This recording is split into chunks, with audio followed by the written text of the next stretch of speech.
And that was kind of interesting, wasn't it? So, get your name on that in a little bit. So we have only one more section to deal with for the final exam. We've done pluralism, elitism, and early American politics, as well as the evolution of American elites. Second part, we looked at institutions, Congress, the presidency, bureaucracy, and judiciary. The third part were other institutions,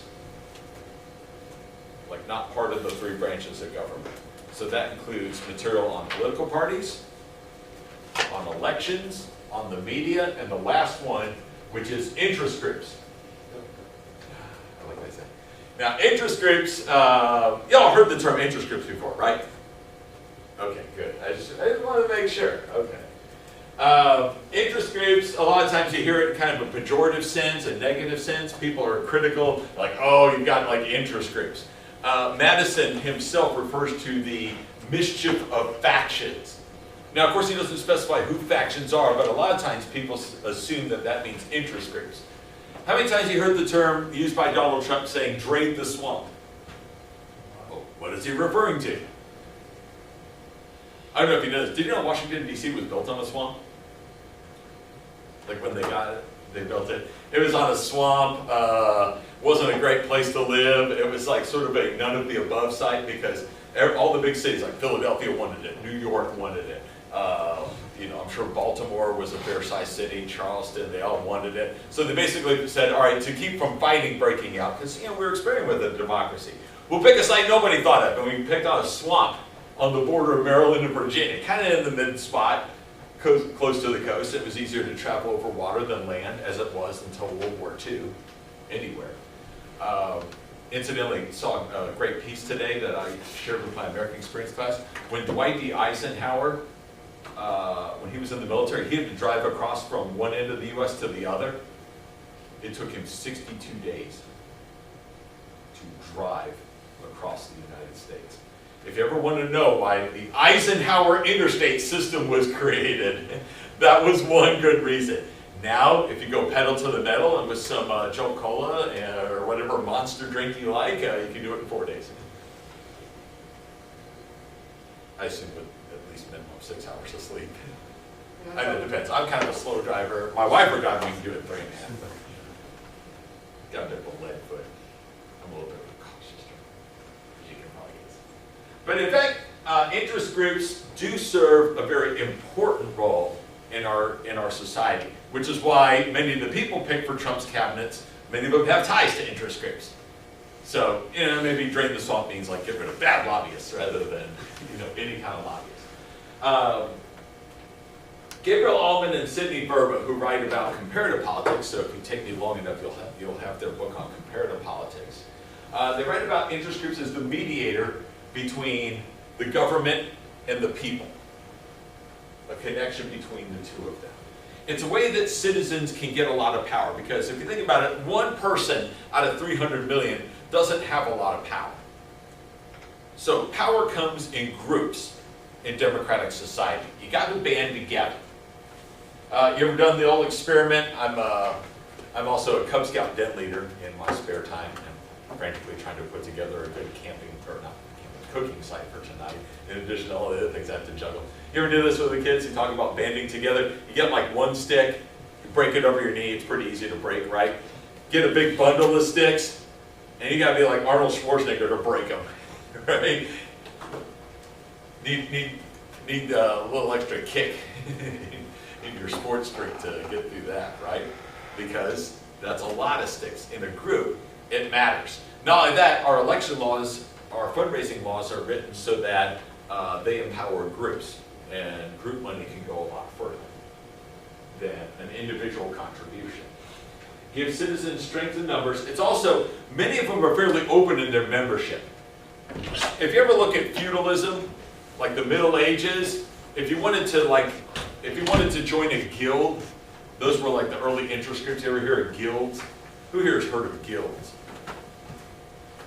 Like special trade craft that you'd have to put together. Well, I mean, you'd have to start off at like a low level, like an apprentice, and then you had to be like a journeyman, and finally you were ready for a guild. You had to work into it. It took like sometimes not only several decades to join a guild to where you were good enough. Let's say, like if you were a stonecutter, a stonemason, and you wanted to join a special group of stonecutters. Well, you had to apprentice under a guild member.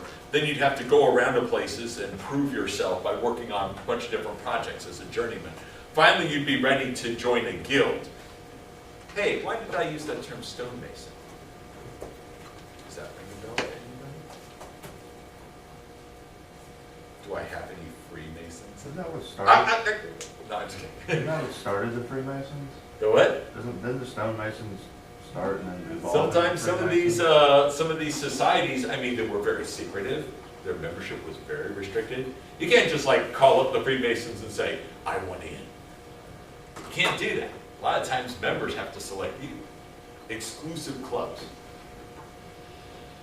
But it's very different from interest groups in the United States. Anyone can join an interest group. If you want to be in the NRA, I don't even think you need a gun to join the NRA. You don't even need a rifle. You can just have a pistol to join the NRA. And I tell you folks, you've heard me say this before, I am counting down the days till I turn 50. And on my 50th birthday, I can tell you exactly what I'm going to do. I'm going to join AARP. You know what AARP is? American Association of Retired Persons. It's the old people's group. Some of the people you probably had Thanksgiving with were in AARP. Who's heard of AARP? So why do I want to join? I know people who are like in their 70s, they won't join because it means that they're declaring they're old. The hell with that! I want the freaking discounts. Yes! AARP, remember, strength in numbers. They're able to get all kinds of travel discounts, like stuff for hotels, campgrounds, activities, theme parks, you name it. Yes, I'm joining. I'm going to get a lot. I'm going to save lots of money. I cannot wait to join it. I can't believe some people are like, they're like, oh, I can't wait to feel old. I'm sure pay more. I have no shame. Any shame I have about my age, by the way, I lost when I was 40. The day after I turned 40, I was running in a race in Noonan, and they were announcing all the age categories before the race, and they said, and finally, the Masters category for our senior runners. Runners 40 years old and older. And I'm like, 40? Like, that's old? Gun goes off. I'm like, why bother? But I'm used to it now, having run a couple times. And yes, I finished second in the Masters category on Saturday in running a race. So, I'm over the shame of being old. Somebody started calling me old when the day after I was 40. So I'm used to it. I want the discounts. Remember, power in groups. Anybody here remember the NRA? Nobody? I usually have one student per class in U.S. government. Not in the NRA? Anybody here a gun owner? I know you gotta pay dues, but why wouldn't you join? Get some power, get some connections, possibly. One of the jobs that I was offered after I graduated was with the other NRA. I'm dead serious. I was offered a job as a lobbyist for the other NRA. The other NRA. The National Restaurateurs Association. They're called the other NRA. Yeah, represent the interests of restaurants. Anything, any kind of government regulations, they want to have some say on those, either to block or advance certain regulations. Anything about how health code inspectors do their work. Anything that a restaurant would want that involves politics. If you think about it, you are being groomed for a major where every single other major is affected by what you research. Seriously, every other major on this campus. What job does not come into contact with government regulation?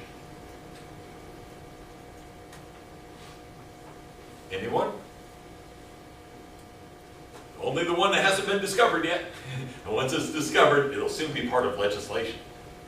So you are actually being groomed for a lot of different positions. So when you go looking for a job, I have people ask, oh, what are you going to do with a political science degree? Now, the question is, what are you not going to do with a political science degree? Broaden your horizons. It's the remember from bureaucracy, it's the largest employer in the United States. Not even counting state and local government, just national government alone. When you look at all the interest groups and lobbying that can be done, when you look at all the campaign work people have, we haven't even touched law school. We haven't even touched teaching and graduate school and coaching. Just those alone. So write this down. If you have to write down one thing today, research interest groups for jobs.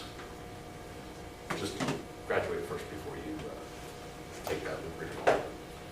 It'll help with the promotion thing later. Trust me. Yeah, I keep telling classes over and over again, it's lobby work. And some people, oh, well, it's like part of the swamp, or it means it's something illicit, or something. I mean, Donald Trump lobbies people. LaGrange College has lobbied people. I've had students go on up to Capitol Hill and lobby for tuition equalization grant. Everybody does it. Everybody needs to. And it's open membership. It's easier than you think. Just like our political parties, anyone can join a political party. Anyone can join an interest group. Well, when I say anyone, you gotta pay like dues, right? There are NRA dues. Someone wanna look up how much it costs to join the NRA? I know it varies from time to time. Like right after the Newtown massacre, they like reduced the membership fee down to like $30, so a lot of people would sign up afterwards. So it varies from time to time. Somebody tell me how much it costs to join the NRA. Ooh, and while you're at it, look up how much it costs to join the AARP so I know how much to pony up. 1 year is 40, 5 years is 140. It's not as much as I thought it would be. See, that doesn't sound like too much. Y'all's great fees probably cost more than that. Nope. Mine did. Anyway. Life membership is $1,500. Yeah, now they're asking for some serious. The interest groups are the way that we have access to government. Now, an individual can show up and try and lobby, but like I said, much better for groups to do so. Here's a good phrase to remember about pluralism and interest groups. Remember, pluralism talks about optimism and democracy. All participate, none dominate. That's what pluralist theory of internet interest groups are. Everyone can join, no one group dominates. It varies from year to year. It's almost like a sports metaphor. Who wants it more? Who's hungrier? Perhaps Kansas City was hungrier than Denver last night because Kansas City won their last Super Bowl in 1970 and they haven't been back there since. They were pretty hungry. Denver won last year, so they weren't quite as hungry. It was really close. But seriously, if you stack up the two teams for talent, one team was slightly hungrier. And that's what happens in interest groups. Much like in sports, much like in politics, much like in movies. The elitist theory of interest group, you're probably more familiar with. They're kind of like the middleman. You ever heard that term, the middleman? Got to go through a middleman. Right? They're kind of like the power group broker. They determine the access channels that people have to power. So remember, two different theories, one group, interest groups. Whereas pluralists see interest groups as a way to get power, for individuals to have some power, others see it as just one more mechanism of control. If you don't believe me, anybody have parents who are part of a labor union? When you join a labor, well, sometimes you get the option to join a labor union. Sometimes you don't. You might face a lot of pressure to join a labor union. I'm not saying they're all evil. In the old days, it was far more pressure.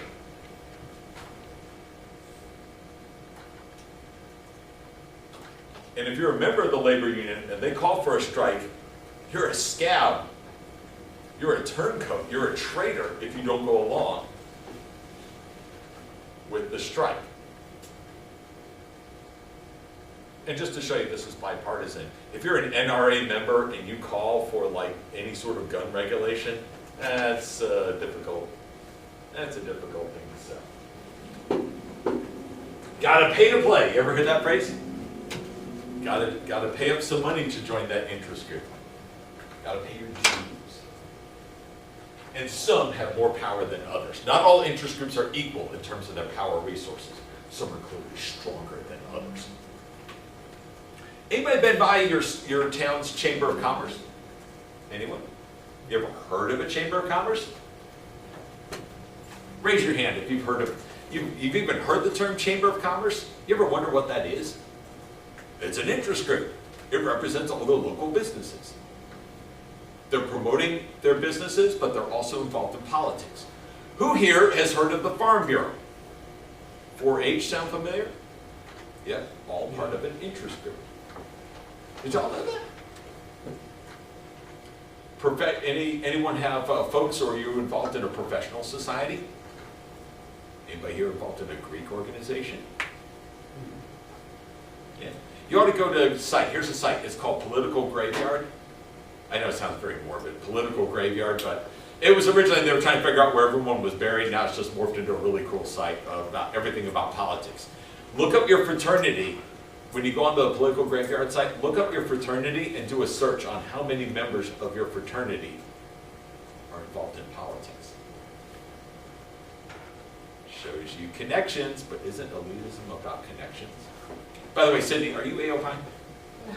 Are you KD? I'm a 5U. You're 5U? Okay. I was trying to, I think it was AOPI. They were like doing some fundraiser. I was telling them about this. And like, really? I said, yeah, you can look up all the AOPIs. You can look up all the 5Us who have ever been elected to political office or have run before. If any of them are active, well, we've all seen Legally Blonde, right? We're supposed to have connections. Or we've seen Mr. Smith Goes to Washington. It's all about connections, folks. And yes, elites dominate interest groups. Yeah, today we're going to go over how interest groups work. We'll do some tests of them on Wednesday. Guest speaker on Tuesday, no Friday class, and then a review. Anything else we don't cover on Monday? And then you're done with me! I know, it seems shocking. Y'all are giving this like, no, Dr. Turris, don't let it end. If you show up during the Christmas holidays, we'll be here. Okay, had to give something. According to elitist theory, not all power groups are equal. Here's a map, by the way, which shows you the power of associations and how much they actually have, based on members and based on fundraising. So you can see it's not necessarily a very flat line or a lot of equality. Businesses don't make up more than 50%. They don't make up the majority of interest group power, but they make up the largest of the group. Followed by trade associations, citizen groups, other professional associations. Unions actually make up a pretty small percentage of the power. They get talked about a lot, but they don't have as much power as they used to. It used to be like, half of this country was in a union. Now it's like down to single digits almost. Policies were passed to reduce the power of unions. Right to work states being an example. Most of the leadership, regardless of what kind of union you have, they tend to be upper crust. Elites tend to dominate interest groups. Not only that, members are more likely to come from middle and upper class rather than lowest class, because I know $50 doesn't sound like much, but I mean, if you're shopping by calculator, it means a lot. Having done that before, I can tell you that, like, I remember the time we got a $20 tip. We were working at my wife and I worked at a place where we wash other people's clothing in addition to maintaining all the dryers and washers. We got a $20 tip from somebody. It was like, oh, I'd forgotten whose picture was on the bill. I told you, hon, it is Jackson, it's not Franklin. Those were the days. Believe it or not, I'm going to do a little exercise with all of you. Don't worry, you don't have to fill out anything or write anything down, but I will get your attention. You're going to get to learn how it's not always size that matters when it comes to interest groups. How many of you have flown in the last year? Raise your hand. Nobody else has? Only 3, 4 of you? Okay.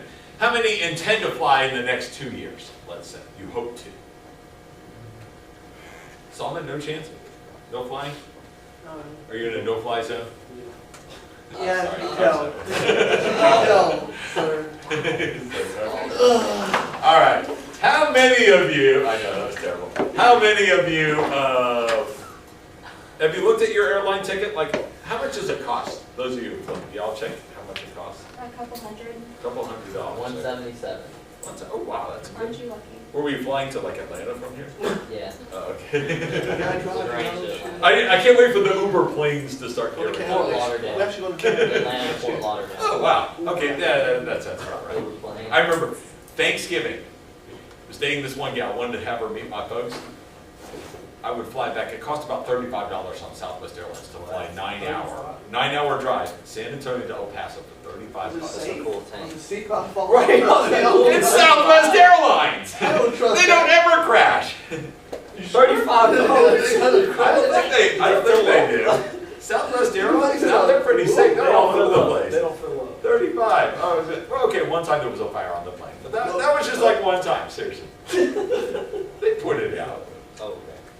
They got the They extinguisher, run on fire air or extinguishers. something. It wasn't like that movie Sully. I mean, we didn't, well, of course, Oh, man.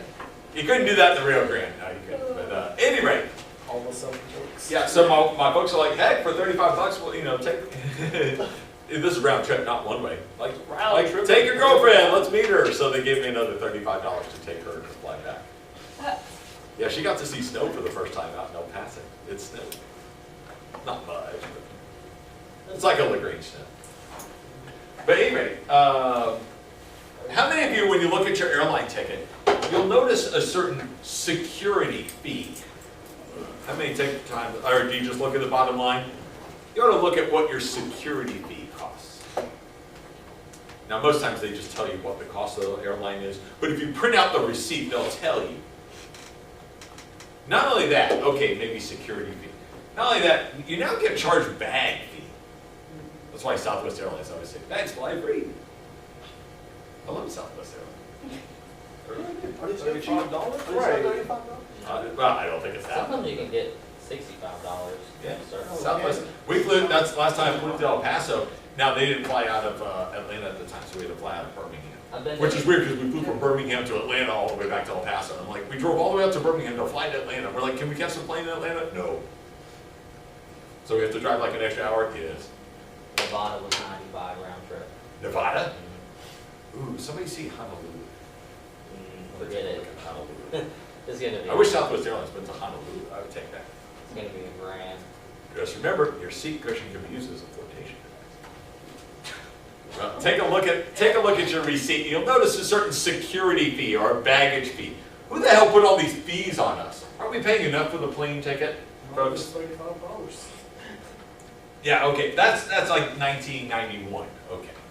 Nowadays, to fly, it costs a lot more, right? You're talking a couple $100. Now think about, Expensive. it's what? It's so expensive. Yeah, it is kind of expensive. Otherwise, we fly all the time. Who wanted to fly somewhere over Thanksgiving?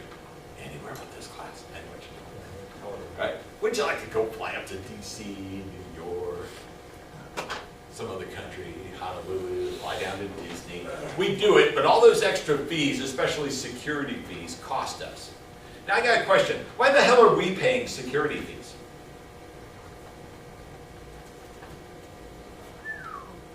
Seriously, why do we pay security fees? So we are safe.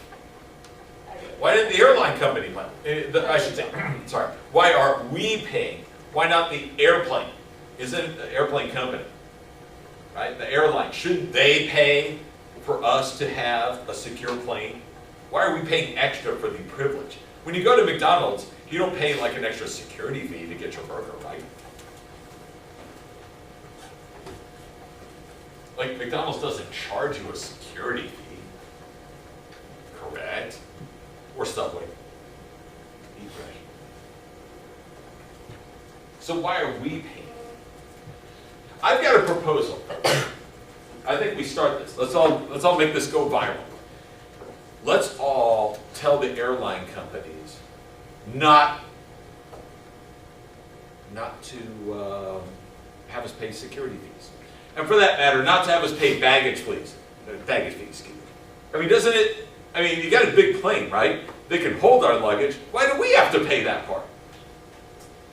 Doesn't it make sense? Like, why do we have to pay extra to take our stuff? What are we supposed to do? Like, go with just like what we're wearing? Who the hell does that? I mean, unless you fly the same day out and back, you're gonna need stuff, right? It kind of goes without saying. I mean, you ever seen some of these planes? They're huge. Why are they paying us for storage? The plane's still gonna move from point A to point B. Why are they making us, they're nickeling and diming us, folks, aren't they? Come on, who's with me? Viva la revolucion! Let's form an interest group of all the people who fly, all possible airline passengers. It'll be an interest group, airline passenger interest group, APIG.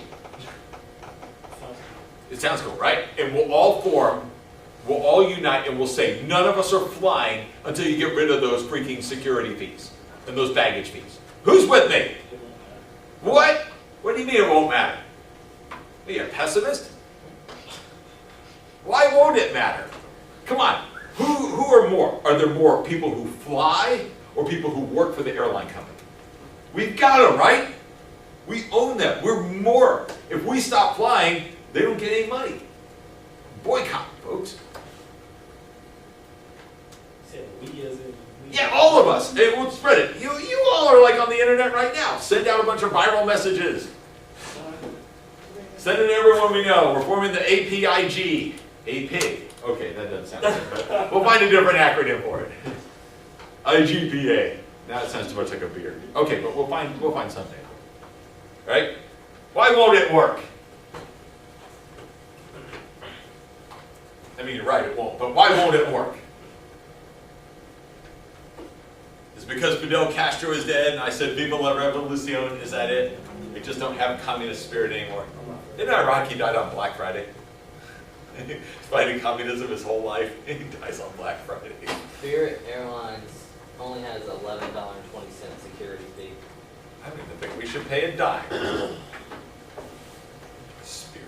Passenger facility fee, segment fee. Passenger facility? What? For going to the bathroom? You profile? We don't care shit. 64 total fee. $64 in fees. Look at this, folks. $64 in fees. Wait, is that extra from the $298? I'm not sure. We don't even know. Okay, that's like 20% of your airline ticket. These fees. We can do the same for banks. Why do they have to charge ATM fees?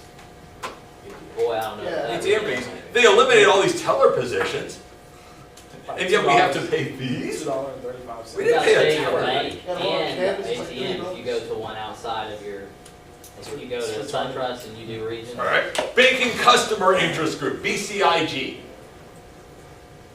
Big B, big I, big Wait, G, your bank charges you on the ATM? little If C, If you use one outside of. outside the system. For that? Yes, It's it all probably these extra does, you fees. just don't care.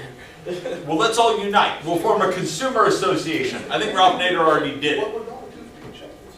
Think about it. Anti-fee. We'll form an anti-fee interest group, AFIG, a fig. There's figs in the Bible. Yeah. We could get a fig village items. I know Jesus cursed a fig tree, so that doesn't sound good. But nevertheless, we formed this interest group. Why is this not going to work? Why are you all pessimistic about this? I just. We outnumber them. There are more bank customers than people who work for banks. I don't think. There are more flyers than people who work the airline industry.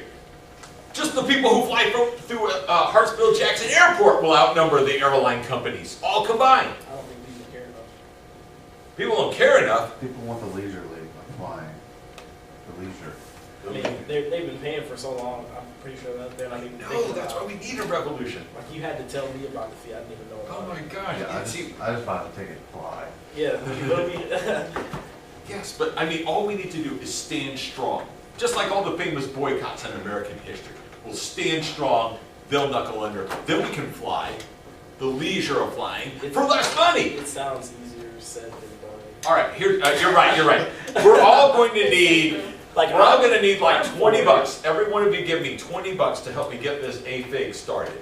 See, now you Well- want to you want to take my money. You That give sounds me- like a That's fee. just 20 bucks one time, You He's man. talking about this anti- One time. Money. One time fee. Everyone in America pays 20 bucks. We'll have them under, and then He just he's said talking about 60 bucks in fees. This is a one-time 20 bucks. But you We didn't even count your banking You see, fees. Chris- it's called AFIG, anti-fee. Why am I paying? You're paying one fee, so you don't have to pay any more It's a fees. fee though. 10 bucks. All right, discount. 10 bucks for a first-time starter, just because y'all are college students. 10 bucks. Who's gonna give me 10 bucks? After Christmas. So- Nobody? After Can we have Christmas. a, yeah, after Christmas, After Christmas. with another student discount. So let's Yeah, say because it's gonna be $1. after Christmas. 10 bucks. 10 bucks. After Christmas. $1. 10 What? $1? We're not gonna beat them with $1. There's millions of We them. might. You're gonna get as many people as you think, you'll beat them with $1. Yeah. This is, see, here's the problem, and you actually have all mentioned it in some way or the other. You are learning about, and make sure you know this for the exam. Write down this example of what we did, because this is always, every time I teach interest groups, it's on the exam. Write this on down. Oh, come on, bring a notebook. They cost less than $1. Sometimes. Jot it on down. It's They the can be like logic $2. of collective action. A guy from the University of Maryland, which used to have a good football team, but not anymore. Mansur Olson, M-A-N-C-U-R, last name Olson, he's not an Olsen twin father or anything. Logic of collective action. He understood, remember I told you about this guy who discovered a piece of the truth? Back in 1965, he discovered a piece of the truth. He found that smaller interest groups can actually beat larger interest groups for the same reason that AFIG is not going to work. It's not always the size that counts. Because the airline companies are smaller than the number of flyers by a wide margin. The number of bank customers are far fewer than bank employees, bank CEOs. But they got us because of the logic of collective action. Something called the free rider problem. Who here has heard of the term free rider? You ever heard this before? Somebody's a free rider? Anybody heard of gold brick? That was on ESPN. I was listening to fantasy football. They described somebody as a gold brick. You ever heard of gold brick? Free rider is someone who, see, large groups fail because of the free rider problem. Free riders are people who want all of the benefits, they pay none of the costs. See, all of us will pay $20 to start this AFIG. There'll be people who won't join because they want all the benefits of what AFIG does without paying any costs. They'll want us to stick their neck out on the line. Just like everyone wanted me to stick my neck out on the line to get rid of Saturday exams. And I was like, who's with me? And I had like a revolución of cero, which is Spanish for zero. Okay, actually it's more like cuatro, but you get the idea. Not enough. Like, you ever seen the movie Animal House, classic college film, where the guy, was it John Blutarski, played by John Belushi, goes like, ah, that's my man, he goes running out the door and nobody follows him. He has to come back and try and shame them into destroying prom, homecoming, whatever it was. I think it's homecoming, it's not. But see, small groups don't have the free rider problem. Small groups know who all the members are. They know who pays. They know that if we all raise 20 bucks among us flyers, they know that we won't get all that money. They can go to all their employees, they can go to all their CEOs, they can shake them down and say, all right, we need money. They got this group coming out of LaGrange College called AFIG. It could start across the country. Let's nip it in the bud. Let's defeat it. How many of y'all seen a movie called Runaway Jury? With Rachel Weisz and John Cusack and Gene Hackman and Dustin Hoffman. It's about a big court trial about guns. And they have all the gun manufacturers. They're facing a lawsuit. There's like 6 or 7 of them sitting around a wealthy hotel room. And the person in charge says, okay, we're all facing major lawsuits from folks. We have to win this court case. Everybody pony up $1 million. With only 6 or 7 people, you know who's going to pay, right? Somebody can't go, oh yeah, I already contributed my $1 million. Yeah, sure you did. How many of you all go out to eat? Ever gone out to eat in a large group from college? Pretty much. Now, it's very different from you all, but it may happen sometimes. I noticed this when we went out to college, out to eat in college. We got a large group together. The bigger the group, the shorter you were on the bill between who contributed and who. A couple of you are pointing at me. You're right. In this instance, I'll allow you all to point. Doesn't it seem that way? Can you say it again? Yeah, think it. The larger the group, the shorter the difference between what the bill is and what people put into the pot. It's the free rider problem. We would have people who'd be like, oh yeah, I put in my 10 for my meal. They want all the food and none of the bill. Free riders. One time I ordered food for a group of people at work. They were all going to pay me, but no one thought about tax or their drinks. And so at the end of it, I was left with like a $25 difference. And everybody's looking around like, You're saying add about the alligator arms, the person's trying to reach for the check. I'm gonna get the check, I'm gonna get the check. I can't reach it. I wish they played that during the Florida Gators game. Here's my money. Oh, I can't quite reach the table. We all know those folks. Those are called free riders, folks. Political science will teach you about that. You got to be able, if you want a group to succeed, you got to know who your members are. You got to be able to police them, make sure they all pay up. Anybody here part of a Greek organization? Don't y'all know who pays dues and who doesn't? And who gets to get to events and who doesn't? The effective groups will.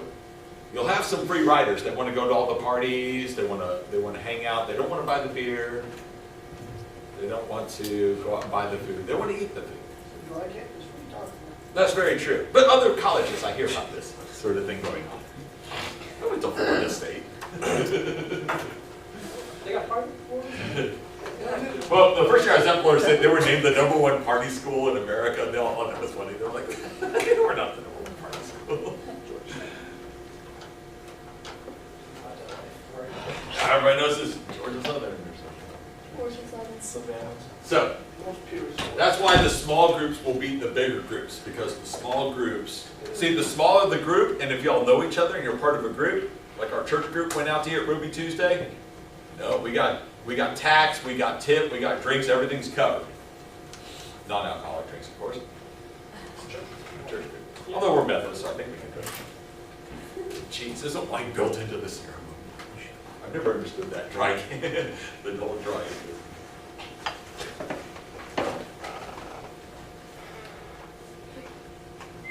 Here's another thing that you'll notice. Iron law of oligarchy, another cool name for this. That you've got leaders of all interest groups that are at the top that are very different from their members. Like when you go to a Chamber of Commerce meeting, you got people dressed all kinds. Some in coat and tie, some of them just, wearing a golf shirt, button-down flannel shirt. You go to a union meeting, people can dress all different ways. You can go to a Teachers Association meeting, GEA, Georgia Education Association. But regardless, when you get the lobbyists at the top, the interest group leaders at the top, they're all wearing the expensive stuff. When you got the top lobbyists meeting.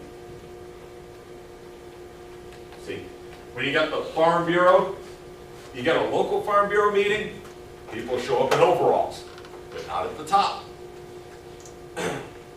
When you get you got the unions, you got the Chamber of Commerce, you got the Farm Bureau, at the top, it's all formal. There's a dress code, folks. Very different from the members. You can say the same thing about their attitudes, too. Because members, elites, leading interest groups will have different ideas than their members. Deals can be cut, which may not benefit the members. This is one reason why people get kind of upset at lobbying groups sometimes. Like, you're not representing the members. A bunch of unions endorsed Hillary Clinton. Well, the leadership did. Many union members felt differently. There are people in the NRA In fact, a majority of gun owners, an overwhelming majority of gun owners favor background checks. The leadership at the NRA, nope. Here's why. It's not that the NRA leaders are monsters. They're worried about more conservative groups splintering off and taking away their membership. People who want no gun licenses at all. Incidentally, what happened to the Ohio State shooting today? Was that just a false alarm? No, it was real. Hopefully. 7 have been injured and reported so far.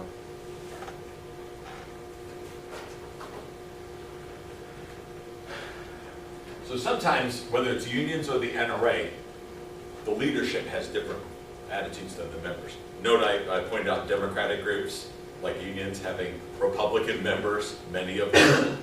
Same thing with AARP. Oftentimes the leadership of AARP is different from the members. Oh, and when I actually do retire, which is hopefully sometime in my 90s, I'm going to run for office in the AARP. And I might save it till the hundreds.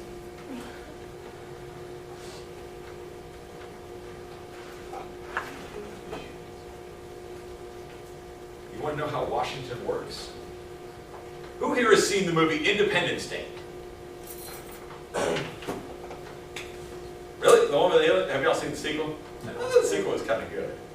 I heard it got, people panned it, but I heard the sequel. Do you remember there's a great scene in the movie Independence Day where the old guy, Jeff Goldblum, the computer scientist, his dad says, well, you don't think they really have $400 hammers, do you? When the Pentagon buys a $400 hammer, what they're really doing is they're hiding a secret military base where they have an alien spacecraft. Okay, outside of National Enquirer and Independence Day, you want to know why there's a $400 hammer for the Pentagon? This was a big report in the 80s when I was growing up. Our congressman from southeast Wisconsin was doing some investigating, and they found like $1,000 toilet seats being purchased, $400 hammers, and everyone just screamed bloody murder. Nobody ever thought, how did this actually work? So I'm going to explain to you. It's not just the Pentagon. Any government agency. This is probably what Donald Trump really means when he says drain the swamp. Or when Hillary Clinton talks about trying to reduce the power of lobbyists. This is probably where it really comes from. This is known as an iron triangle. And yeah, you gotta know it for the exam. It's always iron, isn't it? Why iron?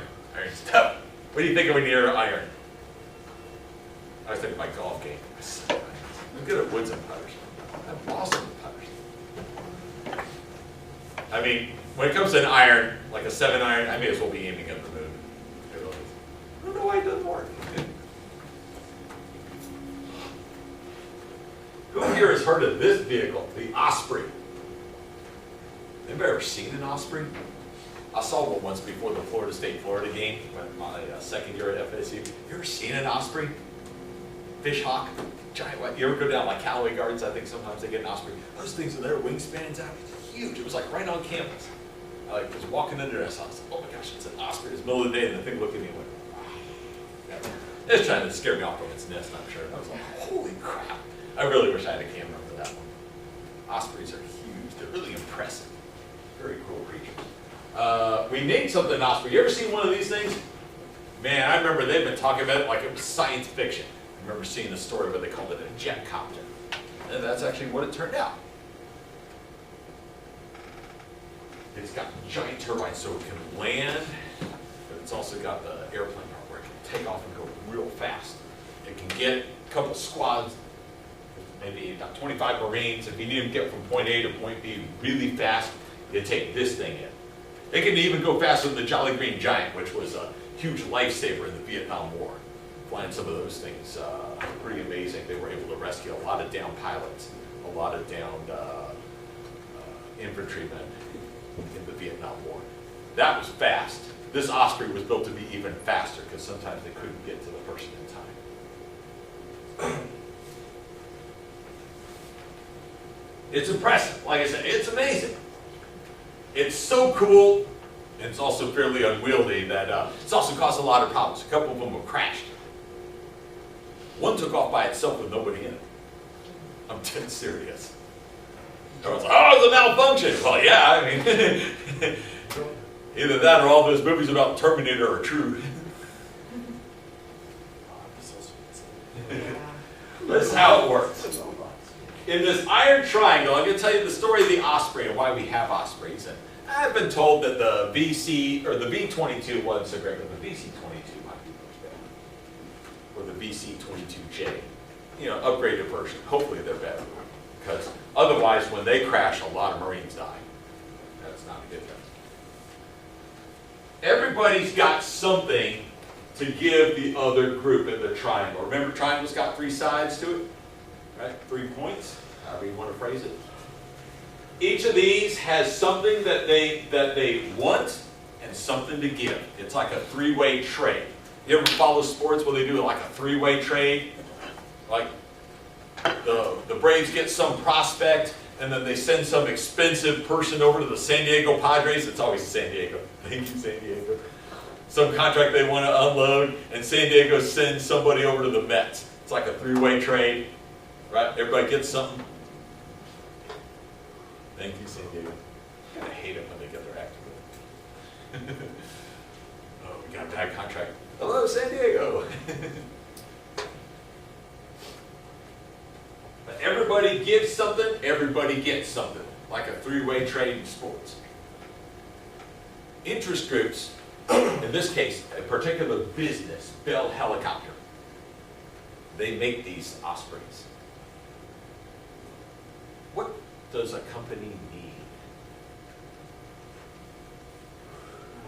Yeah, well, see, that one good. Money.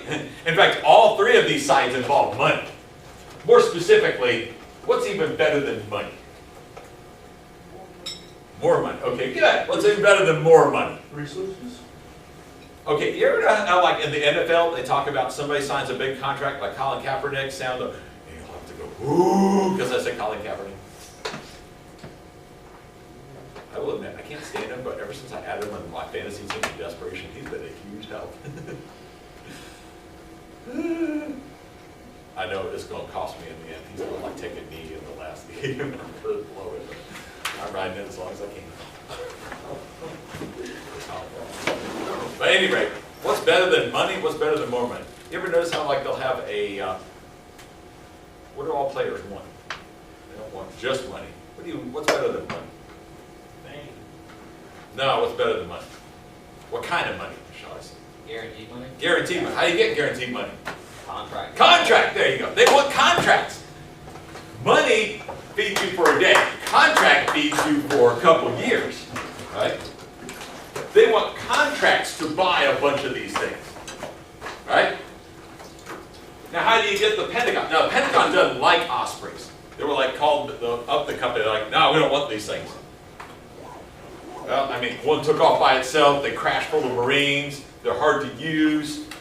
Our battle plans are built for something different. Sorry, no thank you. Seriously, this has happened before.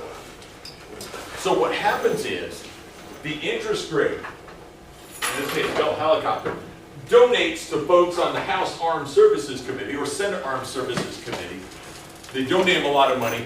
And who controls the purse strings? Do y'all know? Congress. Seriously. As Ronald Reagan, remember what I said about Ronald Reagan? He said, Congress can't spend a dime without, or excuse me, President can't spend a dime without Congress. They're right.